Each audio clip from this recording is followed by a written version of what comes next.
Picture this. It's 10 o'clock on a cold October night in 1400, and you're standing on top of a stone wall that's older than anyone's grandfather can remember. The wind's cutting through your wool cloak like it has a personal grudge, and somewhere in the darkness below, you can hear a drunk merchant arguing with his horse about which way leads home. Welcome to your first night as a town watchman, where your job is keeping an entire city from burning down, getting robbed blind, or generally falling apart before sunrise. Most people think medieval knights were all about knights in shining armor and romantic castle balls. Wrong. The real action happened on the walls and in the streets, where ordinary men with ordinary weapons tried to keep extraordinary chaos from taking over. These weren't professional soldiers or fancy guards. They were bakers, blacksmiths, and merchants who drew the short straw and ended up spending their nights making sure everyone else could sleep safely. But here's what gets really interesting about medieval night watch duty. It wasn't just about walking around with a lantern looking tough. These guys developed an entire system of codes, signals, and procedures that would make modern security companies jealous. They had passwords that changed nightly, bell codes for different emergencies, and a chain of command that could mobilize the entire town in minutes. Talk about being organized with nothing but candlelight and determination. Before we dive deeper into this fascinating world of medieval security, make sure to hit that subscribe button and give this video a like. I'd love to hear in the comments what aspect of medieval town watch duty surprises you the most. The complex systems they used, the types of situations they dealt with, or maybe just how they managed to stay awake all night without coffee. Trust me, by the end of this series, you'll have a whole new respect for what these night shift workers accomplished. Now, let me introduce you to Thomas, our nervous new recruit, and Captain Willem, the grizzled veteran who's about to show him exactly what keeping a medieval town safe really means. It's 9:30, and the real work is about to begin. The bells of St. Martin's Church had just finished their evening call, when Thomas found himself standing in the guardhouse, trying not to look as terrified as he felt. His hands were shaking, whether from cold or nerves, he couldn't tell. Captain Willem emerged from the shadows like he'd been carved from the stone walls themselves, carrying a ring of keys that jangled with every step. These weren't ordinary keys either. Each one opened something crucial. The main gate, the armory, the strong room where they kept confiscated goods, and about a dozen other locks that stood between order and chaos. Willem looked Thomas up and down with the kind of expression you'd use to examine a suspicious fish at the market. The captain was built like a barrel with legs, and his face had the weathered look of someone who'd seen every kind of trouble a town could produce. His leather jerkin was patched in 3 places, and a nasty scar ran from his left ear down to his collar, probably a souvenir from some long-ago brawl that hadn't gone according to plan. "Right then, lad," Willem said, his voice carrying the kind of authority that comes from years of telling people what to do in the dark. "First lesson of night watch. Forget everything you think you know about this town. During the day, it's all merchants and housewives going about their business. Come nightfall, it turns into something else entirely. Every shadow might be hiding a cut purse. Every late-arriving cart might be smuggling something that shouldn't be here. And every drunk fool might decide tonight's the perfect time to burn down his neighbour's shop." The ritual of taking over the night watch was more complex than Thomas had imagined. First came the inspection of equipment. Each watchman carried a lantern, not just any lantern, but one with specially designed shutters that could signal different messages to other guards. A steady light meant all was well. A series of quick flashes indicated trouble brewing, and covering and uncovering the flame in specific patterns could summon help from across the entire town. Their weapons weren't the gleaming swords of storybooks either. Willem carried a sturdy oak staff topped with an iron head, perfect for cracking skulls or knocking sense into troublemakers without necessarily killing them. Thomas had been issued a shorter club and a dagger that looked like it had seen better days, probably sometime during his grandfather's youth. But as Willem explained, while they checked each piece of gear, these tools weren't meant for heroic battles. They were for practical problem solving in a world where most conflicts could be settled with the right combination of authority and the implied threat of a good thumping. The password system fascinated Thomas more than anything else. Each night, the watch captain would choose a new word or phrase that all guards needed to know. Tonight's password was St. Crispin's Hammer, a reference that would be meaningless to outsiders but instantly recognizable to anyone who belonged in the town. The passwords weren't random either. Willem explained how they picked phrases that related to local saints, recent events, or inside jokes that only residents would understand. It was like having a secret language that changed every sunset. As the church bells struck 10, the transformation of the town began in earnest. The massive oak gates swung shut with a sound like thunder, their iron reinforcements sliding into place with metallic groans that echoed off the stone walls. This wasn't just about keeping people out. It was about controlling everything that moved in or out of the town from this moment until dawn. Every cart, every traveller, every merchant who wanted to enter after curfew would have to deal with the night watch. And that meant explaining themselves to men like Willem, who'd heard every lie, excuse and sob story at least twice. The handover from the day guards took nearly an hour, and Thomas quickly learned why. Each guard post had to report the day's events, who had passed through their section, any suspicious behaviour they'd noticed, ongoing problems that might flare up during the night, and a detailed inventory of everyone currently staying in the local taverns. This last point was crucial because drunk visitors were about as predictable as angry hornets, and twice as likely to cause expensive damage. Willem led Thomas up the narrow stone steps to the wall walk, where the real patrol would begin. The view from up there was both beautiful and terrifying. You could see the entire town spread out below like a miniature world, with tiny squares of yellow light marking windows where families were settling in for the night. But you could also see all the dark spaces, the alleys where trouble liked to hide, the blind corners where a man could vanish without a trace, and the maze of rooftops that clever thieves used as their own personal highways. The captain pointed out the key locations they'd need to watch. The grain warehouse where a fire would mean winter starvation for half the town, the goldsmith shop that attracted every thief within 50 miles, the tavern where the local toughs gathered to settle their differences with fists and broken bottles, and the bridge where travellers often tried to sneak across without paying the proper tolls. But the most important lesson came when Willem showed Thomas the bell tower. This wasn't just for telling time, it was the town's communications system. Different patterns of bell ringing could alert the entire population to specific emergencies. 3 quick rings meant fire, 5 slow rings indicated an attack on the walls, and a continuous ringing meant everyone should grab whatever weapons they could find and head for the town square. Thomas practiced the signals until he could recognize each pattern even when the wind was howling and his ears were half frozen. The watch schedule itself was a masterpiece of organization. Guards were stationed at 12 different points around the town, and they had to check in with each other every hour, using a system of calls and responses that ensured no one had fallen asleep, been ambushed, or simply wandered off to find somewhere warmer to spend the night. The complexity of the patrol routes amazed Thomas as Willem traced their path across a crude map drawn on the guardhouse wall. They wouldn't just be wandering randomly through the streets. Every step was planned with the precision of a military campaign. The route took them past every potential trouble spot at irregular intervals, so criminals couldn't predict when a guard might show up. Some sections got checked 3 times per night, others only once. But the pattern changed nightly to keep everyone guessing. Their first real stop was the merchants' quarter, where the wealthy traders lived behind sturdy doors and iron-barred windows.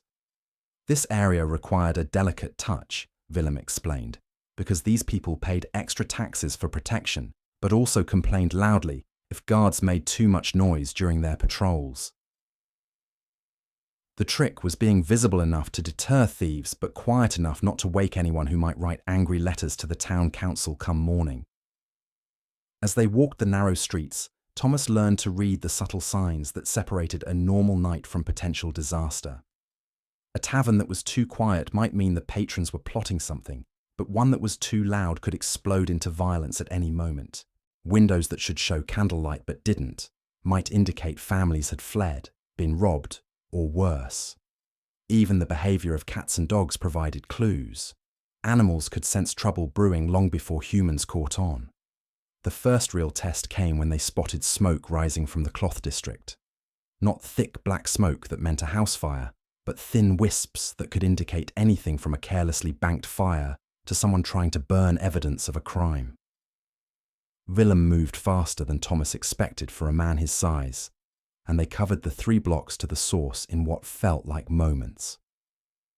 The smoke was coming from Master Benedict's dyeing shop, where the old craftsman had apparently let his evening fire burn too hot while preparing tomorrow's batch of blue wool. This was where Thomas learned about the delicate balance between authority and common sense that defined good watchwork. Benedict was clearly at fault. Town ordinances required all fires to be properly banked before curfew, and his carelessness could have burned down half the district. But he was also a respected tradesman who employed 12 people and paid his taxes on time. Willem's solution was elegant: a formal warning that would go in the night's official report, a small fine that Benedict could easily afford, and a stern lecture about fire safety that the old dyer accepted with sheepish gratitude. But Willem also made Benedict demonstrate how he would properly bank the fire, and he inspected every other heat source in the shop to make sure this wasn't part of a larger pattern of negligence. The entire interaction took less than 10 minutes, but Thomas realized he'd just witnessed a masterclass in practical diplomacy. The watchman had upheld the law, protected the town, maintained his authority, and kept a good citizen on his side, all without raising his voice or drawing his club. The river gate presented an entirely different challenge when they arrived to find a barge master arguing with the day guard, who should have gone off duty an hour ago. The barge was loaded with what appeared to be grain sacks, and its captain claimed he'd been delayed by low water upstream. His story sounded reasonable enough, but Willem's experienced eye caught details that Thomas would have missed. The barge sat too high in the water for a full load of grain. The crew looked nervous rather than tired, and the captain kept glancing at specific sacks as if worried they might start talking. The negotiation that followed was like watching a chess master at work. Willem listened to the captain's story with apparent sympathy while casually positioning himself between the man and his crew. He asked innocent questions about river conditions, cargo manifests, and travel times that gradually revealed inconsistencies in the barge master's tale. When Willem finally announced that the cargo would need to be inspected before entry could be granted, the captain's shoulders sagged in defeat.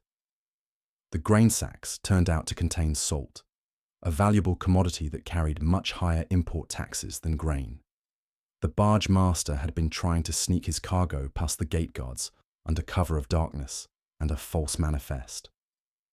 This was serious smuggling that could cost the town significant tax revenue, but it wasn't violent crime that threatened lives or property. Willem's solution showed the kind of practical wisdom that kept medieval towns functioning. The smuggler would pay triple the normal tax as penalty.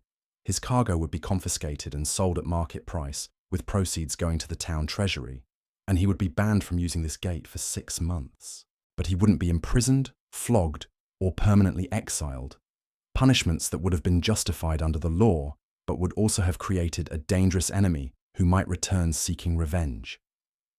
The paperwork alone for this incident took nearly half an hour.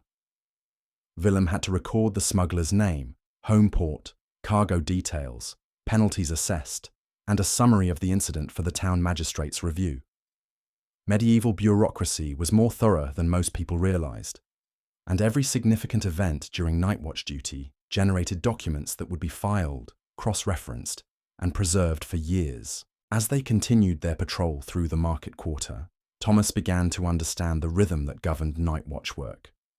Long periods of routine checking punctuated by moments of intense activity. requiring constant alertness even when nothing seemed to be happening.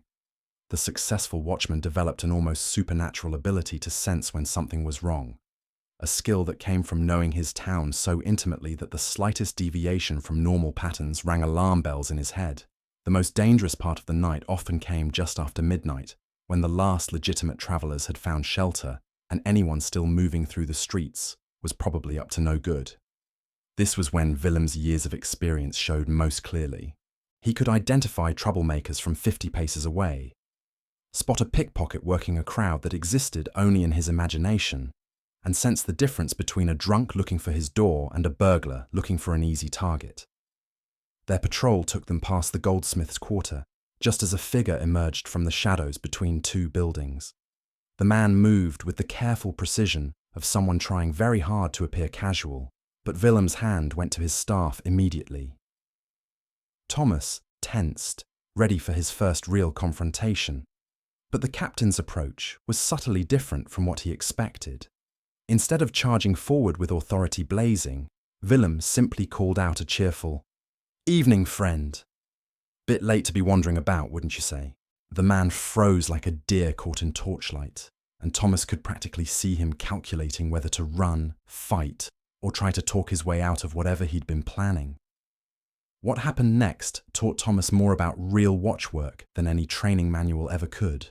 The suspicious figure turned out to be Master Gerard's apprentice, sneaking back from an unauthorized visit to see his sweetheart in the tanner's quarter.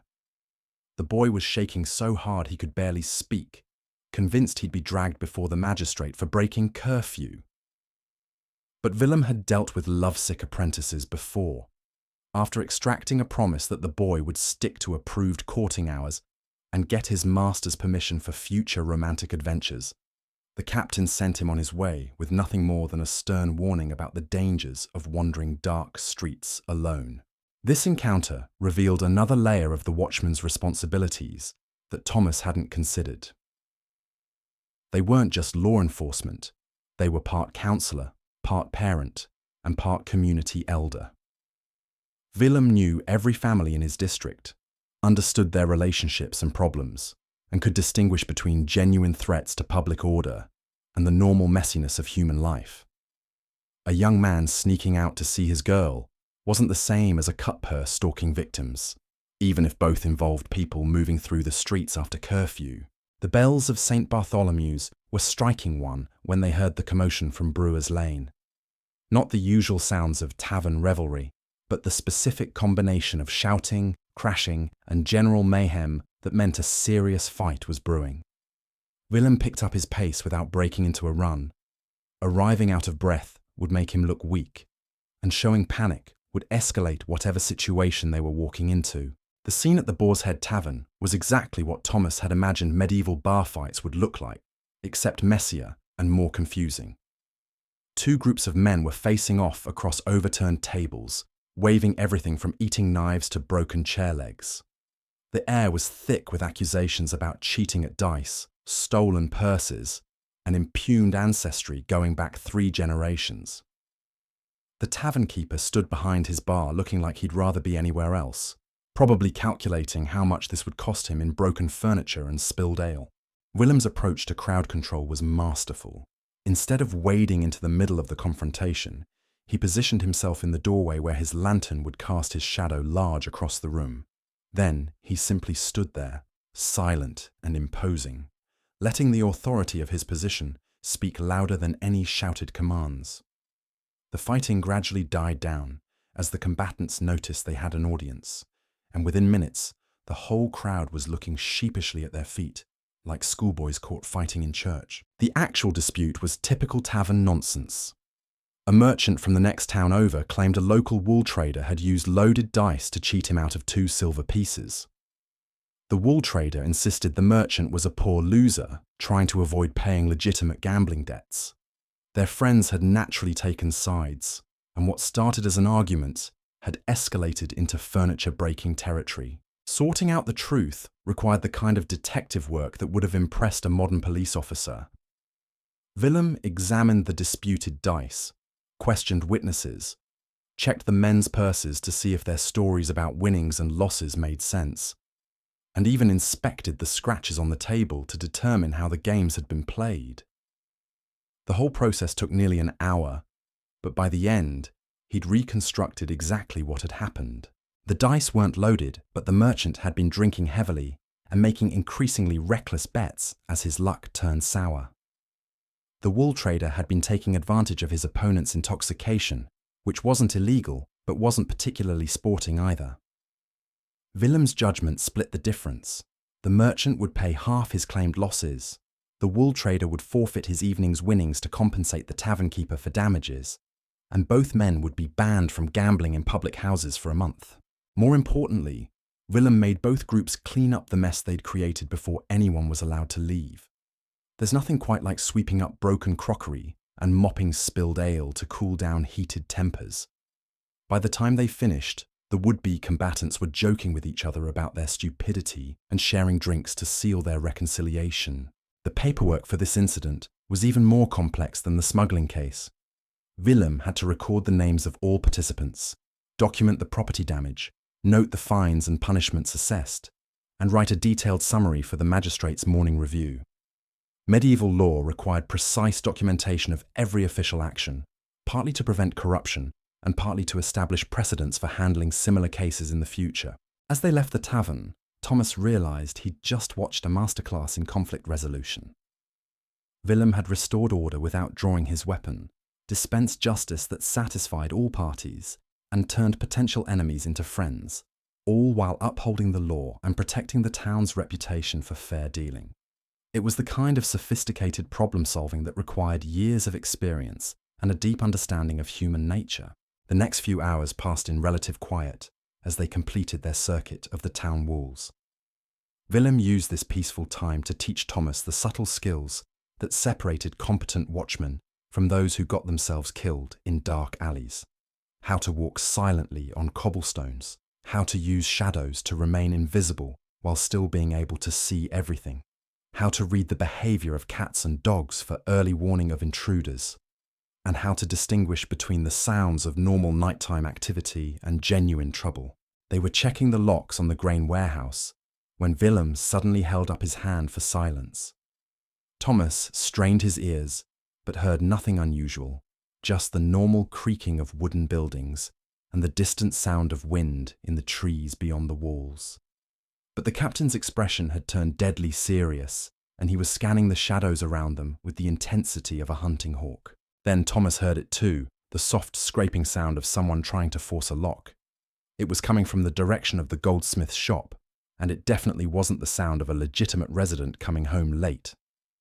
Willem motioned for Thomas to circle around behind the building while he approached from the front, and for the first time that night, the young watchman felt his heart start racing with genuine excitement.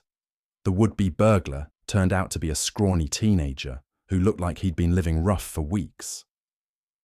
His lockpicking technique was enthusiastic but unskilled, and he'd probably have been working at Master Edmund's door until sunrise, without making any real progress. When Willem's lantern suddenly illuminated his efforts, the boy nearly jumped out of his skin. What followed was less dramatic than Thomas had hoped, but more educational than any lecture. The young thief wasn't a hardened criminal. He was a runaway apprentice from 2 towns over who'd been surviving by petty theft for the past month. His master had beaten him severely for a minor mistake, and he'd fled rather than endure more abuse. Now he was cold, hungry, and desperate enough to try burglary despite having no real skill for it. Willem's handling of this case revealed another aspect of medieval justice that modern people rarely consider. The law was clear. Attempted burglary was a serious crime that could result in imprisonment, branding, or even hanging for repeat offenders. But the law also recognized circumstances that might excuse or mitigate criminal behavior, and a good watchman was expected to exercise judgment rather than simply applying rules mechanically. After questioning the boy extensively, Willem decided this was a case for mercy rather than harsh punishment. The teenager would spend the night in the guardhouse cells, not as a prisoner, but as a guest who needed shelter and a hot meal.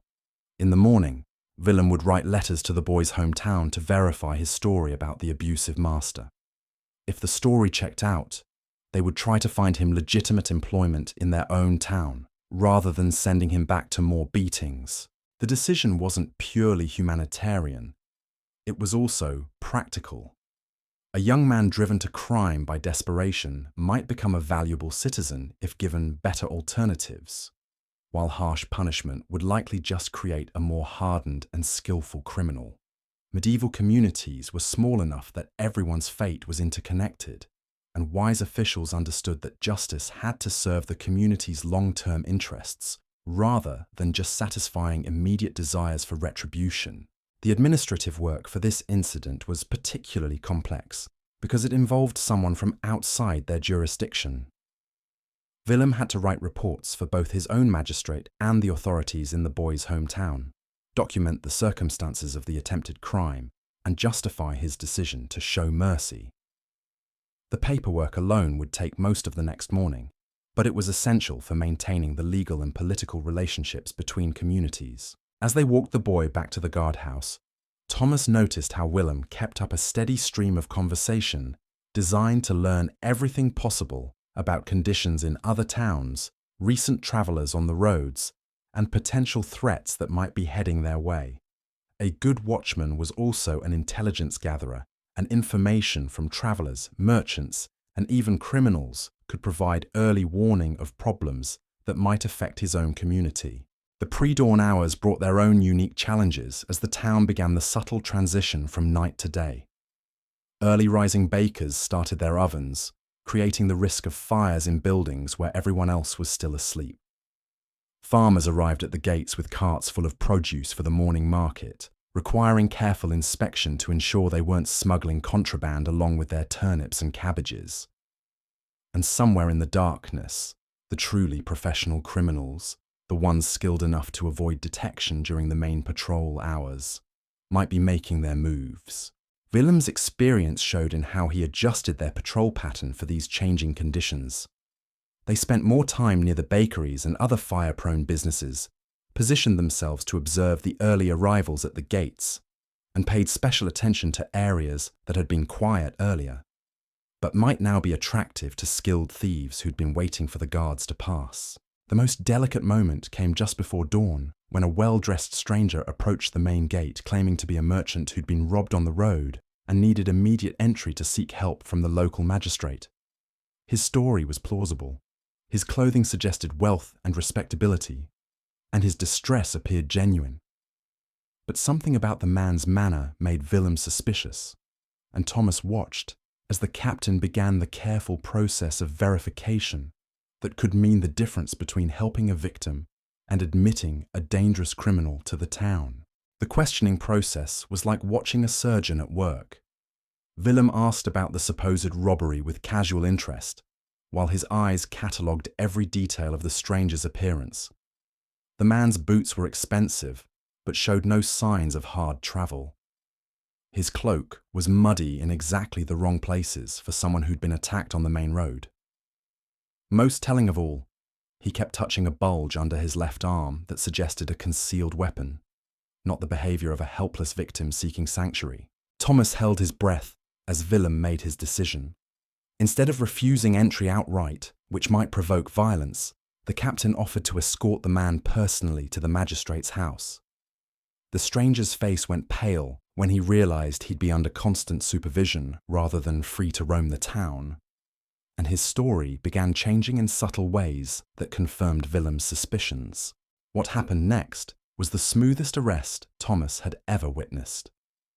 Willem simply kept walking toward the magistrate's house while asking increasingly detailed questions about the supposed robbery. When the man finally realized his deception had been discovered and bolted for the gate, he found Thomas blocking his path with a very solid oak staff. The whole thing was over in seconds, with no violence and no property damage, just professional competence that left the would-be infiltrator sitting in a cell, wondering how his perfect plan had fallen apart so quickly. The paperwork for this incident would be particularly important because it involved someone who might be connected to criminal activities in other towns. Willem spent considerable time documenting every detail of the man's appearance, clothing, and story so that other communities could be warned if he turned out to be part of a larger criminal organization. As the first pale light began creeping over the eastern walls, Thomas felt the strange mixture of exhaustion and exhilaration that comes from surviving a challenging night. His feet hurt, his eyes were gritty from staying alert in dim light, and his brain felt stuffed with more information than he'd absorbed in months of normal living. But he'd also experienced the profound satisfaction of keeping his community safe through skill, dedication, and the kind of practical wisdom that couldn't be learned from books. As the morning bells began their call to prayer and honest folk started stirring behind their shuttered windows, Willem and Thomas made their way back to the guardhouse where it all began.